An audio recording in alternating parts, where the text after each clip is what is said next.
የአቦል ዜና ቤተሰቦች ዛሬም ለእናንተ ይሆናሉ ያልናቸው መረጃዎች ይዘናል። በቅድሚያም ርዕሶቹን እናስደምጣቸዋለን። የመኖሪያ ቤት መዳረስ አስቸጋሪ መሆኑን ዶክተር አብይ አህመድ አስታወቁ። በኢትዮጵያ አምባገነንነት አዝማሚያ እየተባባሰ መምጣቱ ተመላከተ። በምስራቅ ሐረርጌ ሲንቀሳቀሱ የነበሩ 43 የኦነግ ሸኔ አባላት መገደላቸው ተገለጸ። ውጊያው ከተነሳ ውጤቱ ግልጽ ነው ሲሉ ጠቅላይ ሚኒስትር አብይ አህመድ አስጠነቀቁ። ኢትዮጵያና የአውሮፓ ህብረት የገንዘብ ስምምነት ተፈራረሙ። ጠቅላይ ሚኒስትሩን የገደለው ሰው ጥፋተኛ መሆኑን አመነ። እንዲሁም ቱርክና እንግሊዝ ስለፈጸሙት የጦር መሳሪያ ስምምነት እንነግራችኋለን። አብራችሁን ቆዩ።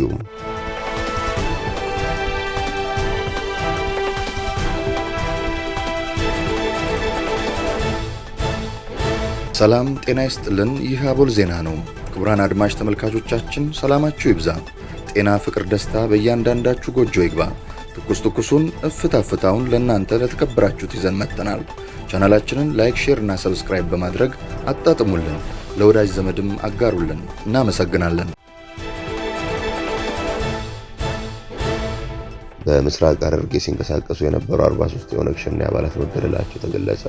በድሬዳዋ በሶማሌ ክልልና በምስራቅ ሐረርጌ አዋሳኝ አካባቢዎች ላይ ምሽግ በማድረግ ከመስከረም 19 ጀምሮ ተሸሽጎ ሲንቀሳቀስ የነበረው የኦነግ ሸኔ ቡድን ላይ በተወሰደ እርምጃ 43 የቡድኑ አባላት መገደላቸውን የምስራቅ ኢትዮጵያ ጥምር የጸጥታ ግብረ ኃይል አስታውቋል።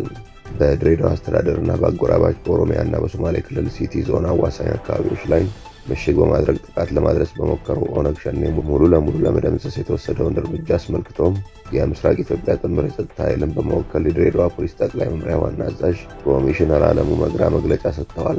ኮሚሽነር አለሙ በመግለጫቸው ኦነግ ሸኔ የሽብር ቡድን በምዕራብ ሐረርጌ በኩል አቋርጦም በኤረርና ሁሶ ጀርባ ማድረግ ወደ ድሬዳዋ የገጠር አካባቢዎች ገብቶ ነበር ብለዋል። በዚህም ቡድኑ በአስተዳደሩና በአጎራባች ክልሎች በመሰረተ ልማት ብሎም ኢንዱስትሪዎች ላይ ጥቃት ማድረስና የብሔር ግጭት ማስነሳት ተቀዳሚ ዓላማ መሆኑን አመላክተዋል።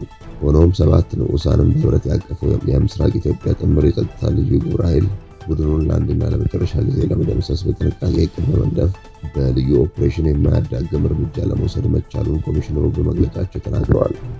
ከመስከረም ወር ጀምሮ ጥምር የጸጥታ ግብረ ኃይሉ ባደረገው በዚህ ልዩ ኦፕሬሽን የኦነግ ሸኔ የሽብር ቡድንን በመክበብ እርምጃ ወስዷል ያሉት ኮሚሽነሩ ግብረ ኃይሉ የቀጠናውን ሰላም ለማረጋገጥ በከፈተው ጥቃትም 43 ያህል የቡድኑ አባላት ላይ እርምጃ መወሰዱን አረጋግጠዋል።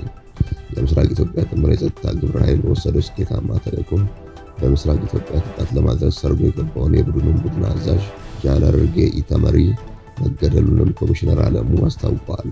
በተጨማሪ የኦነግ ሸኔ ሁለተኛና ሶስተኛ ሰው የሆኑት ጃል ቦምባስን አቁስሎ እንዲሁም ጃል ራሳን ደግሞ ከነሙሉ ትጥቅ መማረካቸውን ገልጸዋል። በአጠቃላይ የቡድኑ አባላት ከ80 በላይ መሆናቸውን በመግለጫቸው የጠቆሙት ኮሚሽነሩ በጥምር የጸጥታ ግብረ ኃይሉ እርምጃ ከተወሰደባቸው 43 ውጭ ሌሎቹ የቡድኑ አባላት በተቀናጀ መልኩ በተከፈተባቸው ጥቃት ተማርከው እጅ ሰጥተዋል ብለዋል። ግብረ ኃይሉ የሽብር ቡድኑን ከበባ ውስጥ ቀጥቶ ስኬታማ በሆነ መልኩ በወሰደው የቀጠናውን ሰላም የማረጋገጥ እርምጃ 68 ክላሽንኮቭ ጠመንጃዎች፣ 8 ቦምቦችና ሌሎች መሳሪያዎችን ጨምሮ የወገብ ትጥቆችን መማረክ መቻሉን ኮሚሽኑ ገልጸዋል።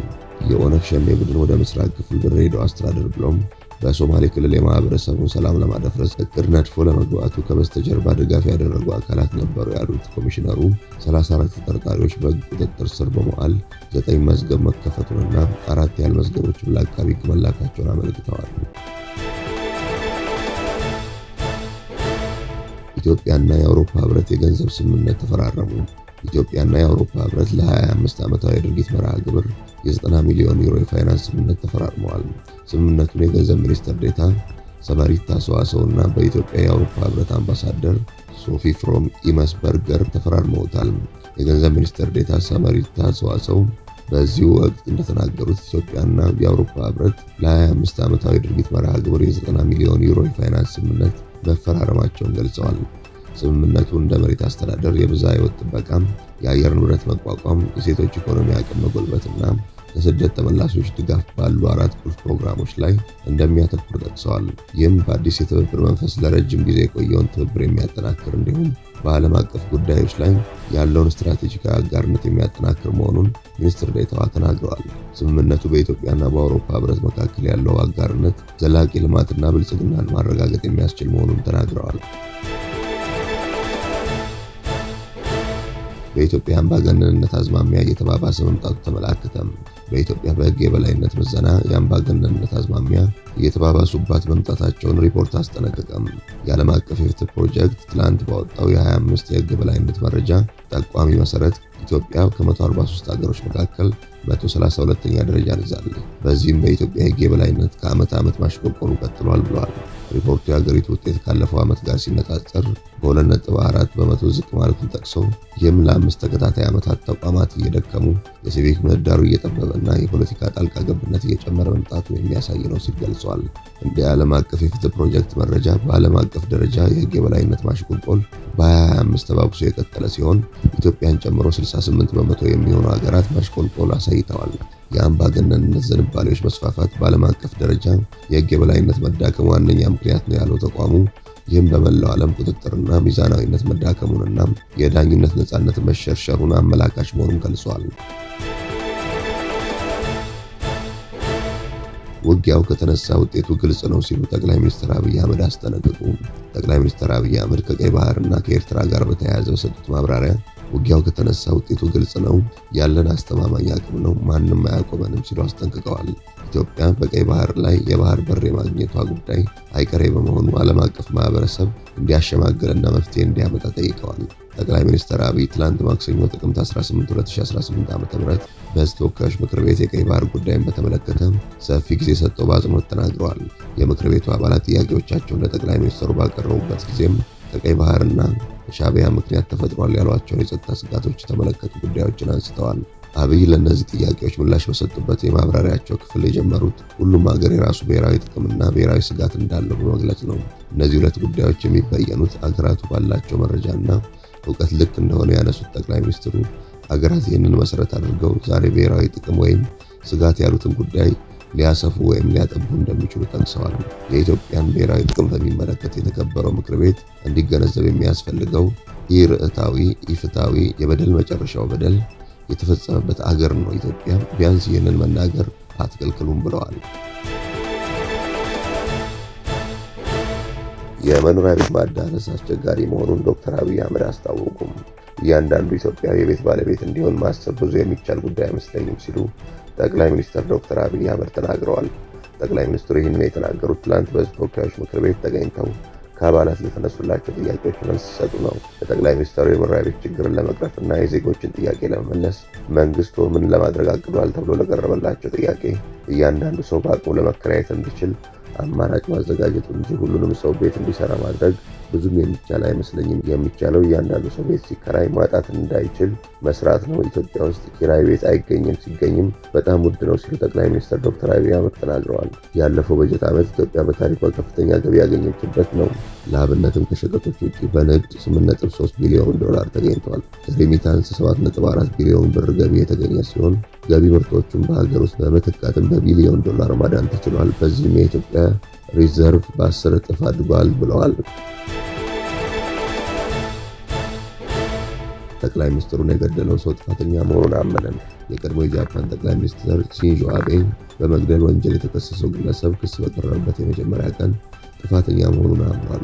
የ45 ዓመቱ ቴሱያ ያማጋሚ በዋና ከተማው ቶኪዮ ፍርድ ቤት ቀርቦ እንደተናገረው ሁሉም ነገር እውነት ነው ሲል ማመኑን የሀገር ውስጥ መገናኛ ብዙሃን ዘግበዋል። ያማጋሚ እንዲሁም የጦር መሳሪያ ቁጥጥር ሕግን በመጣስ ተከሷል።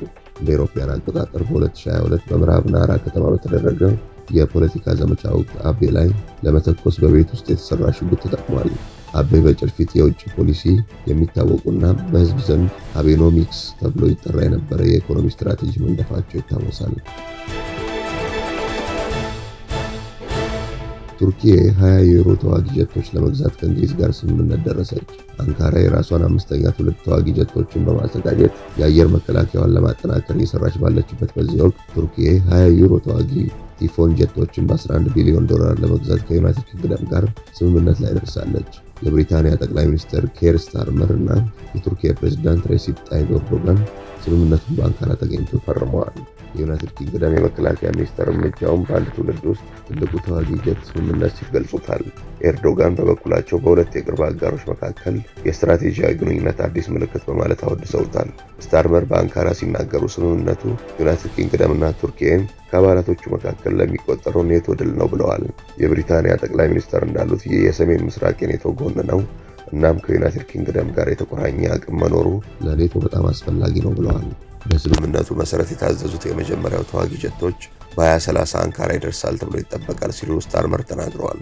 የቱርክ ባለስልጣናት እንዳስታወቁት አንካራ የራሷ ጀቶች ወደ ስራ ከመግባታቸው በፊት 120 ተዋጊ ጀቶችን ለመግዛት ትፈልጋለች። እንደ እስራኤል ካሉ የቀጠናው ተቀናቃኞች ጋር ያለውን ልዩነት ለማስተካከል በሚደረገው ጥረት የቱርክ መከላከያ ሚኒስቴር 12 ተጨማሪ ቲፎን ጀቶችን ከኳታርና ኦማን መግዛት እንደሚፈልግም አስታውቋል። ክቡራን አድማጭ ተመልካቾቻችን ስለተከታተላችሁ እናመሰግናለን። የደወል ምልክቷን በመጫን አቦላችንን በትኩሱና በእፍታው ሁልጊዜ እንዲደርሳችሁ አድርጉም። ለወዳጆቻችሁም በፍቅርና በቅንነት አጋሩ። ጡም ቡናችንን አቦል ግብዣችንን ይዘን ወደ በኋላ እንመለሳለን። በቸር ያቆየን።